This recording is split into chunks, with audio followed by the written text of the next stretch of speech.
ఇక Telangana PCC chief Mahesh Kumar Goud మాట్లాడుతున్నారు. Live చూద్దాం. రాహుల్ గాంధీ గారి యొక్క ఆశయాన్ని పూరించే విధంగా ఈ రాష్ట్రంలో రేవంత్ రెడ్డి గారు కుల సర్వే చేయడంతో పాటు 42% 4 మాసాల క్రితం ఎన్నికలు జరగాల్సినప్పుడు కూడా ఈ రిజర్వేషన్ ఇంప్లిమెంట్ చేసుకోవాలనే ఉద్దేశంతోనే ఎన్నికలకు ముందుకు జరపడం జరిగింది. చట్టం చేశాం, అసెంబ్లీలో 2 బిల్లు పాస్ చేశాం. శాస్త్రీయబద్ధంగా జరిగిన సర్వే ప్రకారం ఇవ్వచ్చు అనేది అఫీషియల్ డాక్యుమెంట్ ఎస్టాబ్లిష్ చేసి కేంద్రానికి పంపించాం. 8 మంది ఎంపీలు ఉన్నారు బీజేపీలో, అందులో 2 మంత్రులు ఉన్నారు. నోరు మెదపడం లేదు.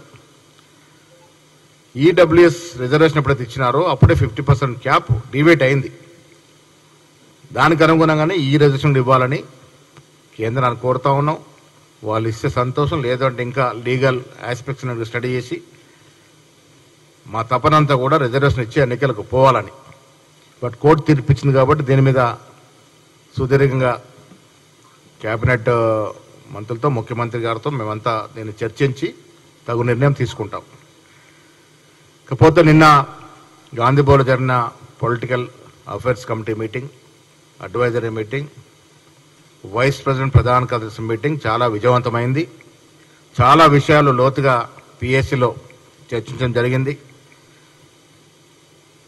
రానున్న స్థానిక సంస్థల ఎన్నికలు, జూబ్లీస్ ఉప ఎన్నిక, వచ్చే సంవత్సరం ఉన్న జిహెచ్ఎంసీ ఎన్నికల్లో అనుసరించిన వ్యూహం పైన చాలా విషయాలు లోతుగా చర్చించుకొని కొన్ని నిర్ణయాలు కూడా తీసుకోవడం జరిగింది. నేను ఒక మాట నిన్న పిఎస్సి మీటింగ్లో చెప్పాను, ఇప్పుడు కూడా చెప్తా ఉన్నాను.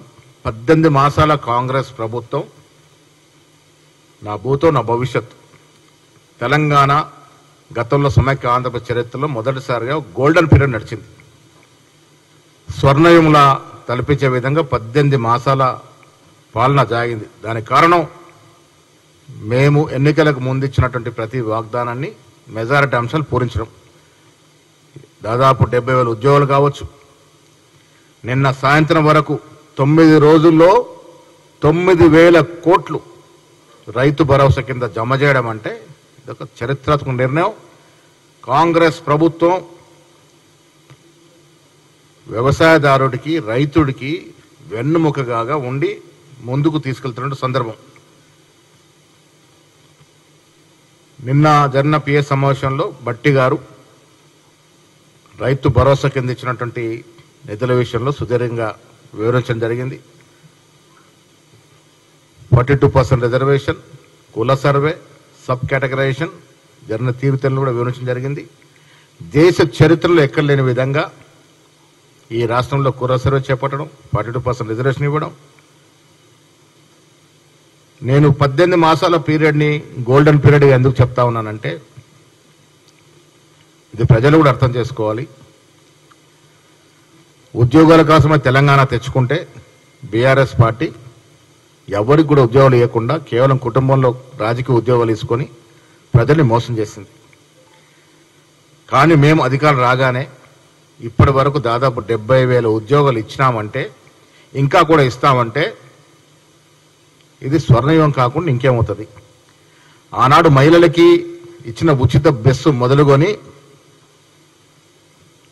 నిన్నటి సన్న బియ్యాల వరకు, ఇప్పుడు మేము భూమి పూజలు చేస్తున్న ఇందిరమ్మ ఇళ్ల వరకు, నిన్న 9,000 కోట్లు, దాదాపు 9,000 కోట్లు రైతు భరోసాలో జమ చేయడం వరకు, పోయినసారి 500 రూపాయలు బోనస్ వరిపిన ఇవ్వడం, ఇవాళ ఇంటిగ్రేటెడ్ స్కూల్స్ పెట్టడం, 1,78,000 కోట్ల విదేశీ పెట్టుబడులు రావడం, స్కిల్ యూనివర్సిటీ పెట్టడం, ఇవన్నీ చూస్తూ ఉంటే ఇంత అభివృద్ధి, ఇంత సంక్షేమం గతంలో ఎప్పుడు జరగలేదు. కాబట్టి ఈ 18 మాసాల పీరియడ్ని నేను ఒక స్వర్ణయుగంగా, గోల్డెన్ పీరియడ్గా చెప్పదలుచుకున్నాను. ఇలా బీఆర్ఎస్ పార్టీ వాళ్ళు ఏదో మాట్లాడుతూ ఉన్నారు. పార్టీ పని అయిపోయింది, 3 ముక్కలాటలుగా చీలిపోయింది. రాజకీయ ఆధిపత్యం కోసం ఆస్తులు 10 ఏళ్లు విధేచ్ఛగా ప్రజల నుంచి దోసుకున్నటువంటి ఆస్తుల వాటాల కొరకు అంతర్గతంగా గొడవలు జరుగుతూ ఉన్నాయి. ఆధిపత్య పోరులో నేను ముందని కవిత, కేటీఆర్, హరీష్ రావు పోటీ పడుతున్న సందర్భం. ఇలా కవిత చాలా మాటలు మాట్లాడుతోంది. ఆవిడ మహిళల అభ్యున్నతి గురించి మాట్లాడుతోంది. సిగ్గుచేటు. 5 ఏళ్ళు ఒక మహిళను క్యాబినెట్లో పెట్టుకోకుంటే ఆ రోజు గలమెత్తని నీవు ఇలా మహిళల కోసం పోస్ట్ కార్డు ఉద్యమం అని ఏదో మాటలు మాడుతోంది. ఎవరు నమ్ముతారమ్మా నిన్ను? 10 ఏళ్ళు అధికారంలో ఉన్నావు కదా, అప్పుడు ఎందుకు మీ నాయన అడగలేకపోయావు? మొన్న రాసిన లేఖ 10 ఏళ్ల ముందు ఎందుకు రాయలేకపోయినావు? ఎందుకు లేకపోయినావు? ఇలా బీసీల గురించి మాట్లాడుతూ ఉంది. కృష్ణయ్య గారు అంటే నాకు అపారమైన గౌరవం. 30 ఏళ్లుగా నేను కృష్ణయ్య గారిని ఫాలో అవుతా ఉన్నాను. బీసీ ఉద్యమంలో ఆయన సాటే. ఆయన కవిత గారు కితాబ్ ఇస్తా ఉన్నారు. ఏ రకంగా ఇస్తా ఉన్నారన్నా మీరు?